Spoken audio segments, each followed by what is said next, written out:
Welcome back to How to Cake It. I'm Yolanda, and this week I am making a porg cake from the upcoming...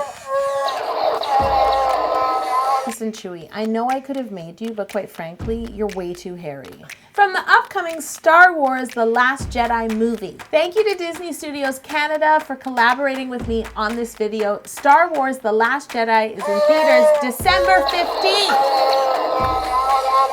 Yes, Chewbacca is also starring in it. A bit later in the episode, I'm going to tell you about a chance to win a Star Wars prize pack with this guy, Luke Skywalker. To make this porg cake, I baked 21 pounds of cake. That's my number. Half of it was ultimate chocolate cake and half of it was ultimate vanilla cake. I baked my cakes in 6 round pans, and once they were baked and cooled, I removed them from their pans, leveled them, and cut the caramelization away from the bottom of the vanilla cakes. With the 2 smallest round cakes, I also layered them each into 2 layers.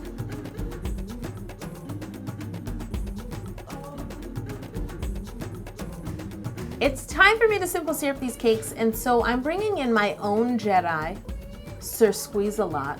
That's right, I bet you didn't know. He's a Jedi. And he has a sidekick too, Fennel. Why didn't we make a trailer about a movie about them? My Jedi, Sir Squeeze, and his ultimate sidekick, Fennel, are available at howtocakeit.com. It is your holiday baking headquarters, and your Star Wars baking headquarters, and your seam hiding headquarters. I'm going to begin to make this porg cake by building 2 cakes. The first cake starts out with 3 layers, alternating chocolate and vanilla, and spreading Italian meringue buttercream in between. I think Italian meringue buttercream is also a Jedi. Definitely. Even though it doesn't have a physical form. Well, it morphs. Yes. The second cake is going to have 5 layers, once again alternating between chocolate and vanilla with Italian meringue buttercream in between. Now that both of these cakes are stacked, I'm going to put them in the fridge to chill. To carve this cake, I flip it, and then I carved in a downward motion all around the cake, just curving it out. It's kind of like an upside down bowl. Moving on, I need to carve the larger cake, or the taller cake rather, and this cake needs to be carved more into like almost like a pear. You know what I mean? Or not quite a pear. An upside down vase? Yes, an upside down vase. So I'm carving this cake into like an upside down vase so that it's much more narrow at the top and wider at the bottom.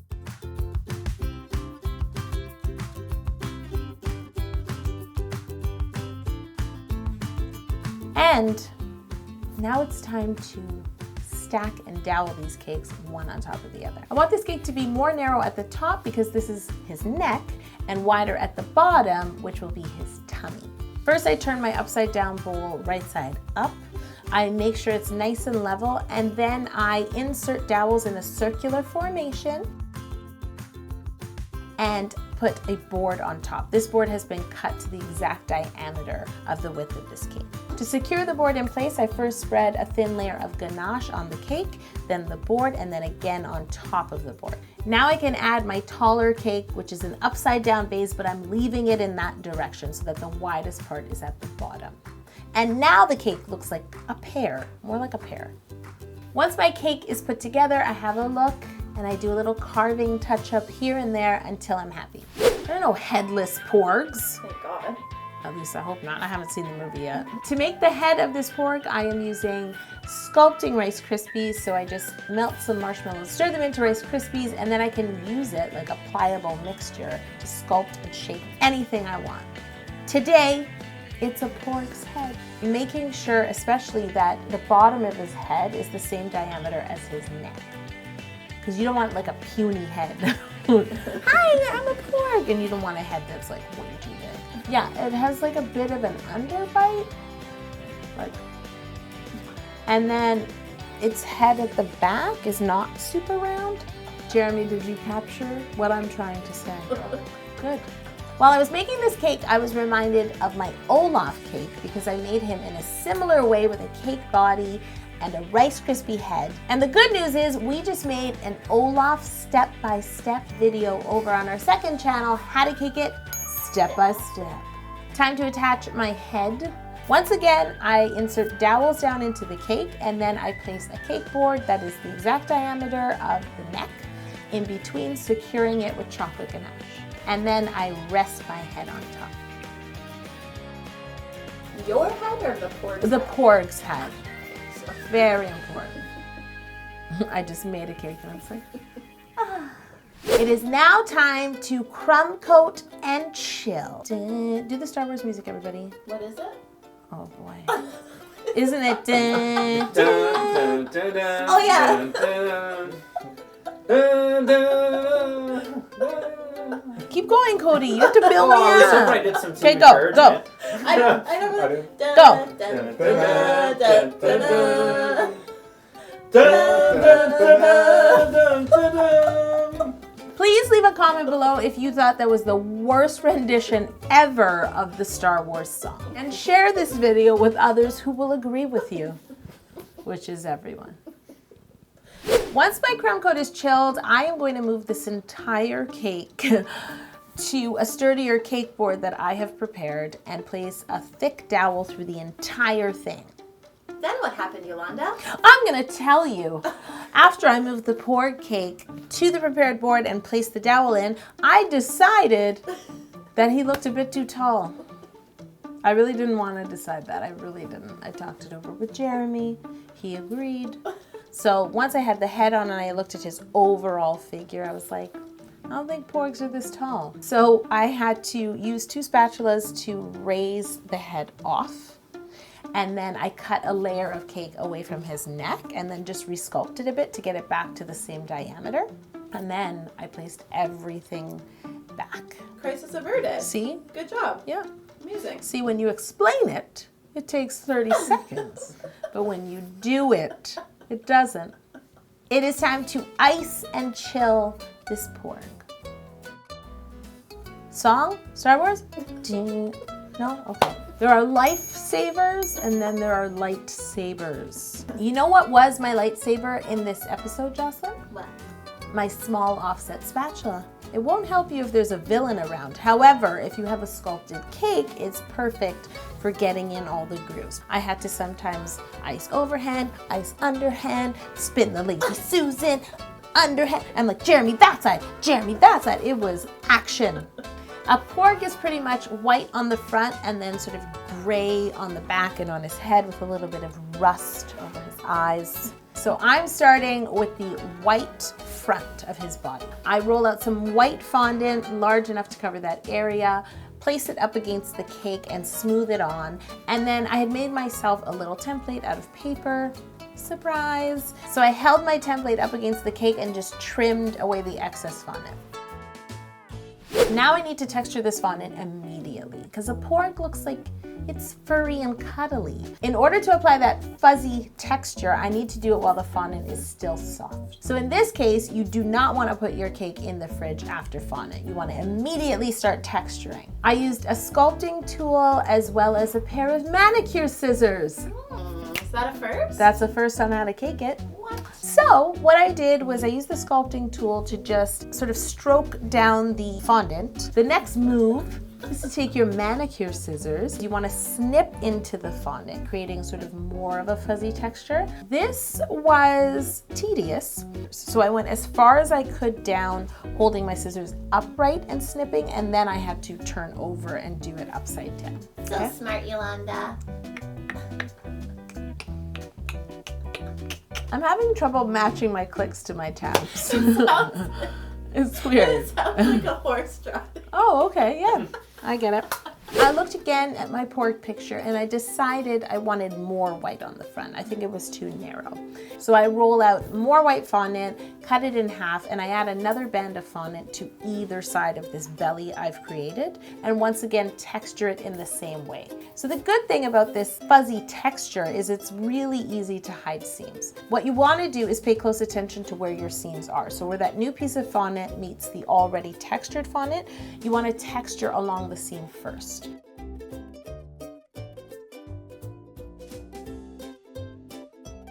Every time I hide a seam on a cake, we have to insert the seam hider intro. Can I just make that a rule? I bet you didn't know I could hide seams with manicure scissors. Did you? The seam hider. I need to cover the rest of the porg's body with fur, but the back of his body is mainly gray. So for this, I roll out gray fondant. I cover 1/2 of the back of his body and texture it the same way I texture. You texture in the same way? Boy, did I ever. Okay. So Hours of There's only texturing. 5 hours of footage of that. New channel. Perfect. How to texture fondant. Yeah, Right how to up there texture with it. I'm surprised my hand has stopped moving. I went to bed last night like, we're done. And then I cover the other half with gray fondant once again and repeat. I don't need any seam hiding information for the bread. Josh is like, we get it, you hide seams. You did that last week and the week before. Oh, did you use ivory? Oh. Over on our new channel, How to Cake It Step by Step, we do compilation videos of some of my cakes and we show you how long each one of them took to make. They take long. Even the seam hider needs rest. I need to move on to cover the face of this porg. So the front of his face has some white fondant. Once again, I roll out a piece, apply it to the face, and guess what? I texture it with my sculpting tool and my manicure scissors. I love using a tool that's not really meant to make cakes to make cakes. Like in my cake book, I use herb scissors to make the little pom-pom on the party hat cake. There are 21, that's my number, amazing novelty cakes in my cake book to try and have fun. Jocelyn, have you tried one yet? I have not and probably won't. Oh. At least to this part of his face, I got to add a little more texture, that being his nostrils and his like pout. I think he's pouting. Once I'm happy with the front of my porg's face, I move on and cover the rest of his head with gray fondant and texture it.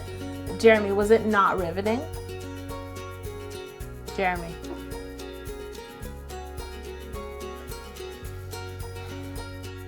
What is a porg without wings? It's an org. To make my wings, I colored some gum paste, the same gray color that I colored my fondant. I rolled out my gum paste on a nonstick board with a nonstick rolling pin, laid my template on top and cut out the first wing. And then I textured it. The same way? Yup. Yup, Jocelyn. More texturing. When I was ready, I picked it up. With gum paste though, you have to work even faster than you did with fondant. Once my wing is fully textured, I pick it up and then I glued the wing on with some royal icing and held it for a little bit till it was secure. I repeat this whole process, making a second wing for the other side of the porg. Please subscribe to this channel and share this video if you are a fan of Star Wars and you're looking forward to seeing Star Wars: The Last Jedi. Or if you're just a fan of manicure scissors. The porg's feet are kind of like little webbed chicken feet. So I rolled out my sort of rust colored fondant. I rolled it out into 2 tubes and then I cut out, or 2 thick cords, and then I cut each cord into 3. So now I have 6 toes. And then I pressed 3 toes together for each foot, but feet need nails. There's a theme here. Manicure scissors, feet with nails. Huh? Wings? No? No. Okay. To make the nails, I rolled out some more of my gray gum paste just into a smaller cord, and then I cut out 6 little short pieces and just sort of formed them into little nails. I glued those nails to the front of all 6 toes with a little bit of clear piping gel. And then what I had to do is cut the feet sort of down on an angle because the toes are just gonna poke out from under him. I made my feet a bit shorter using a circle cutter since his body is sort of circular. And then I took that circle cutter and indented the top of the toes a little bit to give it some texture, some chicken feet-like texture. And now I can add my feet to the body of the pork. They're just sticking out. Well, I wonder if they're related to chickens. Maybe.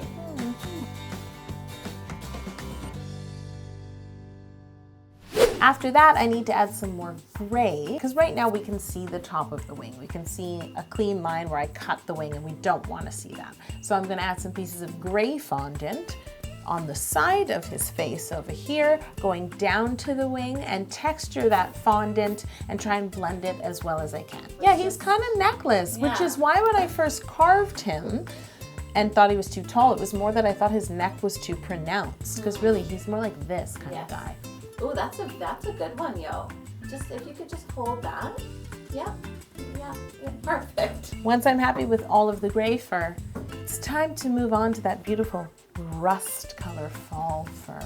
I roll out some of my rust colored fondant, the same fondant I used to make his toes, and roll it out and used a template that I laid onto the rust fondant, cut out, and then I placed it over his snout, between the white and the gray. Do you understand what I'm doing here?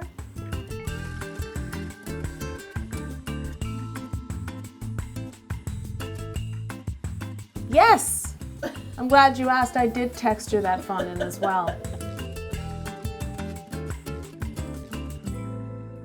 I want to accentuate his nostrils. I just realized how ridiculous that sounded as I was about to say it, as well as his pout, because he's working the pout. So I take my porg nostril fondant and I roll two little sort of teardrops, and then I place it into the nostril, and I just use a little sculpting tool to like mold it in. I want his nostrils to have depth. Next, I take that porg colored fondant, roll out a really thin cord. I could have used my clay extruder, but it was one cord. And I thought to myself after I did it, I should have used my clay extruder, because when you roll it really, really thin, it starts to get to the point where you just can't roll it anymore. And I smoothed it in with a thin paintbrush. There you go, there you go. Amazing. I'm a porg. Now I know you guys have been wondering how to get your chance to win your very own Star Wars prize pack. It's really simple. All you have to do is leave the hashtag #TheLastJedi below, and we will be selecting 2 people randomly on December 15th. Check the description below for all of the details, and make sure to check your YouTube messages. No, there are no manicure scissors in the prize pack, Chewbacca. Just scratched my lip. Boy, does a porg have eyes. His eyes are like... So for his eyes, I took some black fondant and I pushed it into a half tablespoon that I had that's like a dome, smoothing out the top so it fits right in. Chill it for a little bit before I tap it out. And then I repeat that process, making a second eye. I'm going to attach them to the top of the body. I am going to use a toothpick, just cut in half to help secure these bugging out eyeballs because I don't want them to fall over. Secure on either side of his little snout.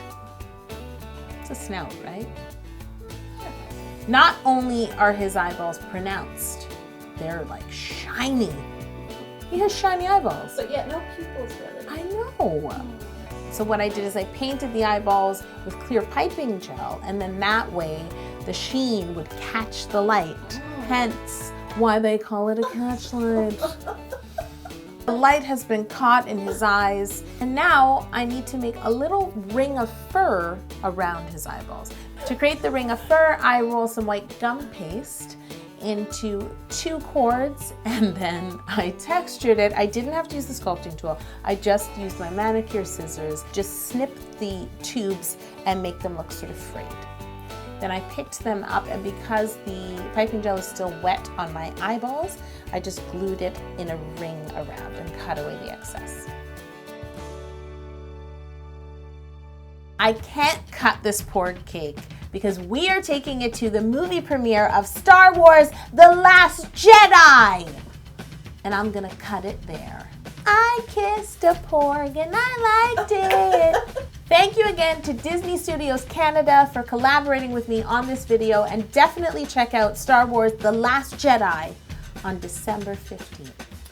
Don't forget to leave the hashtag #TheLastJedi below for a chance to win a prize pack. If you want to meet me in person and get your cake book signed, we are doing a cake book pop-up and book signing at Union Station here in Toronto on December 16th at 12 noon.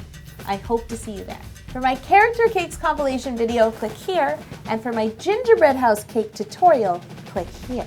They're both over on how to cake it step by step.